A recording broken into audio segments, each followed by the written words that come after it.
M. Kodari mengatakan bahwa Tempo bocor halus adalah halusinasi yang terlalu tinggi ingin menjatuhkan mantan Presiden Joko Widodo.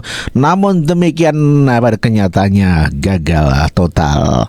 Ya, berbagai macam halu akhirnya menjadi halus. Itulah Tempo bocor halus yang gagal menjatuhkan Pak Joko Widodo. Halu akhirnya jadi halus. Inilah M. Kodar. Itu sebetulnya semua itu bukan informasi, tapi itu framing, dari sumber-sumber yang bernama bocor halu. Bocor halu disebut halu karena itu sebetulnya halusinasi dia sendiri, gitu. Dan karena halunya banyak jadi halus. Oh, jadi sebetulnya begitu ya. Iya. Jadi bocor halus itu adalah Plural. Oh, iya, plural. Iya. Karena halu. Dari halu ya. Iya, betul. Iya, banyak halunya memang. Misalnya dalam acara terakhir itu mengatakan, Pak Jokowi jangan memproses KPK. Loh, Pak Jokowi ini masih menjabat sampai tanggal 20. Kalau dia mengatakan seperti itu, maka dia ini nggak ngerti aturan, nggak ngerti konstitusi. Gitu loh. Si temponya ini ya bocor halu, bukan tempo ya. Bocor halu. Menurut saya kita harus membedakan antara tempo dengan bocor halu. Oknum ini oknum. Oknum belum tentu tempo seperti itu. Bocor halu aja ini. Kalau saya lihat ini apa namanya nyinyirnya gitu ya kan, halunya itu ya cuman mereka aja gitu loh. Kita udah baca di media massa bahwa wacana PDI Perjuangan masuk ke dalam itu menguat. Bahkan sudah ada nama-namanya. Ada Pak BG, ada Budi Gunawan, ada Oli Dondo Kambe, ada Abdullah Azwar Anas. Gitu. Ya, kalaupun misalnya masuk, menurut saya persoalannya bukan apakah masuk atau tidak masuk, tapi corak pemerintahan seperti apa, suasana seperti apa yang akan terbangun pada saat nanti kader-kader PDI Perjuangan ini masuk ke dalam eksekutif. Apakah kemudian akan menjadi aset atau akan menjadi beban? Itu pasti persoalannya. Pasti itu yang jadi pertimbangan dari sisi Pak Prabowo dan tentu saja dari kita sebagai masyarakat. Gitu. Kita tentu ingin kekuatan politik personalia yang masuk ke dalam pemerintahan itu memperkuat pemerintahan, mempercepat proses-proses yang terjadi, membuat kualitas kebijakan publik pemerintah Prabowo Gibran menjadi lebih berkualitas, kan gitu Mas. Gitu. Ya, Tempo gagal jatuhkan Joko Widodo. Ya, Tempo keterlaluan. Bocor halus menjadi bocor halu. Namun demikian, fitnah Tempo tidak terbukti dan masyarakat masih tetap mencintai Pak Joko Widodo. Tempo gagal jatuhkan Joko Widodo.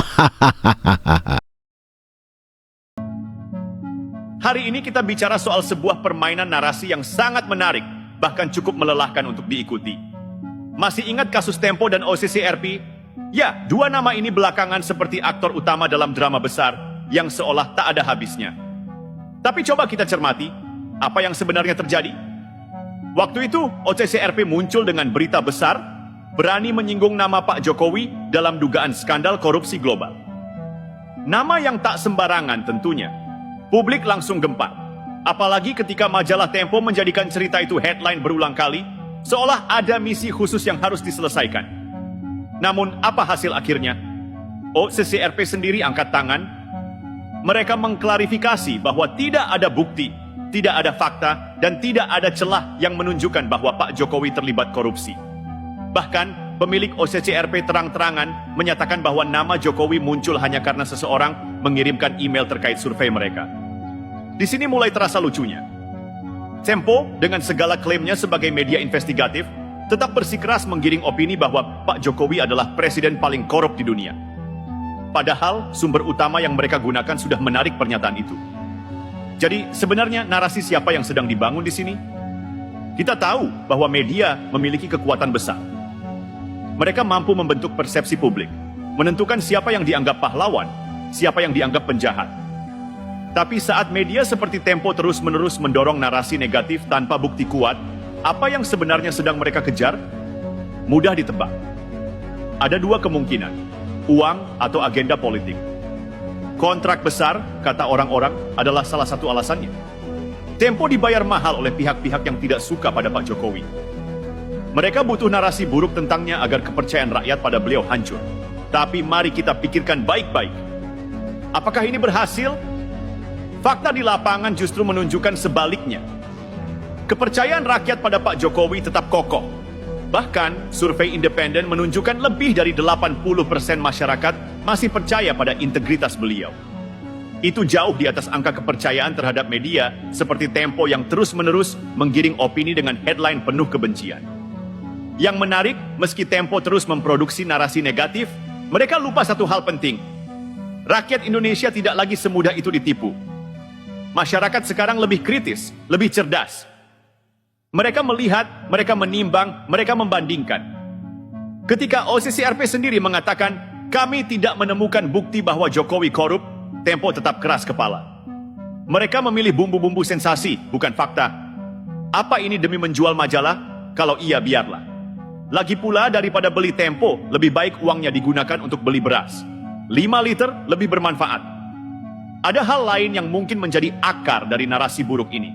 Ketakutan. Pak Jokowi adalah simbol kepercayaan rakyat yang besar. Beliau dianggap mampu membawa perubahan nyata bagi Indonesia. Jika citra baik ini dibiarkan, apa yang akan terjadi di masa depan? Banyak yang memprediksi, jika citra Pak Jokowi tetap kuat, keluarga beliau mungkin akan terus melanjutkan warisan politik ini. Anak-anak beliau bisa saja menjadi pejabat, bahkan memimpin Indonesia di masa depan. Dan inilah yang ditakuti oleh kelompok tertentu, kelompok yang selama ini merasa terancam oleh kehadiran Jokowi. Lalu, bagaimana cara menghentikannya? Mudah. Serang citra beliau. Bangun narasi buruk, ubah kepercayaan rakyat menjadi keraguan. Dan disinilah Tempo berperan. Mereka menjadi alat untuk menyebarkan cerita-cerita ini meski faktanya rapuh, meski bukti tidak mendukung. Framing untuk menjatuhkan Pak Joko Widodo ternyata tidak terbukti dan masyarakat masih banyak yang mencintai Pak Joko Widodo. Anak-anak jenderal dan anak Mulyono tentu saja akan membela habis-habisan dengan fitnahan Tempo yang selalu menjatuhkan Pak Joko Widodo dengan cara halus. Dengan namanya Tempo halus, bocor halus. Assalamualaikum, selamat pagi semuanya. Jumpa lagi dengan DJ. Saya mengamati berita-berita di Tempo ya. Kalau teman-teman janganlah, nggak usah baca Tempo, nggak penting.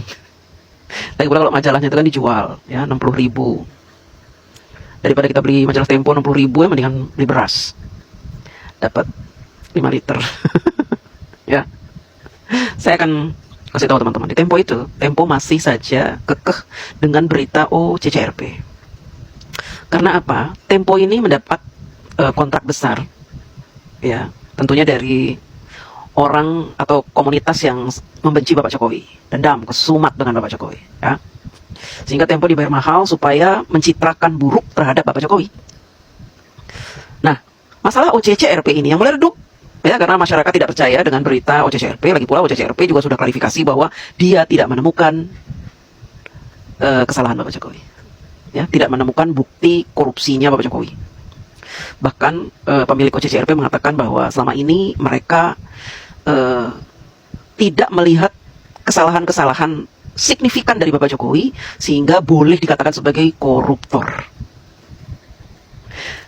Tapi Tempo tidak kehabisan akal. Dia terus-menerus membuat berita headline di majalahnya maupun di media-media, ya. Headline tetap dengan skenario bahwa Bapak Jokowi adalah presiden terkorup dunia. Meskipun pemilik OCCRP sudah mengatakan sebaliknya, bahwa mereka itu menampilkan nama Bapak Jokowi karena ada yang mengirimkan email mengikuti polling yang mereka adakan, ya.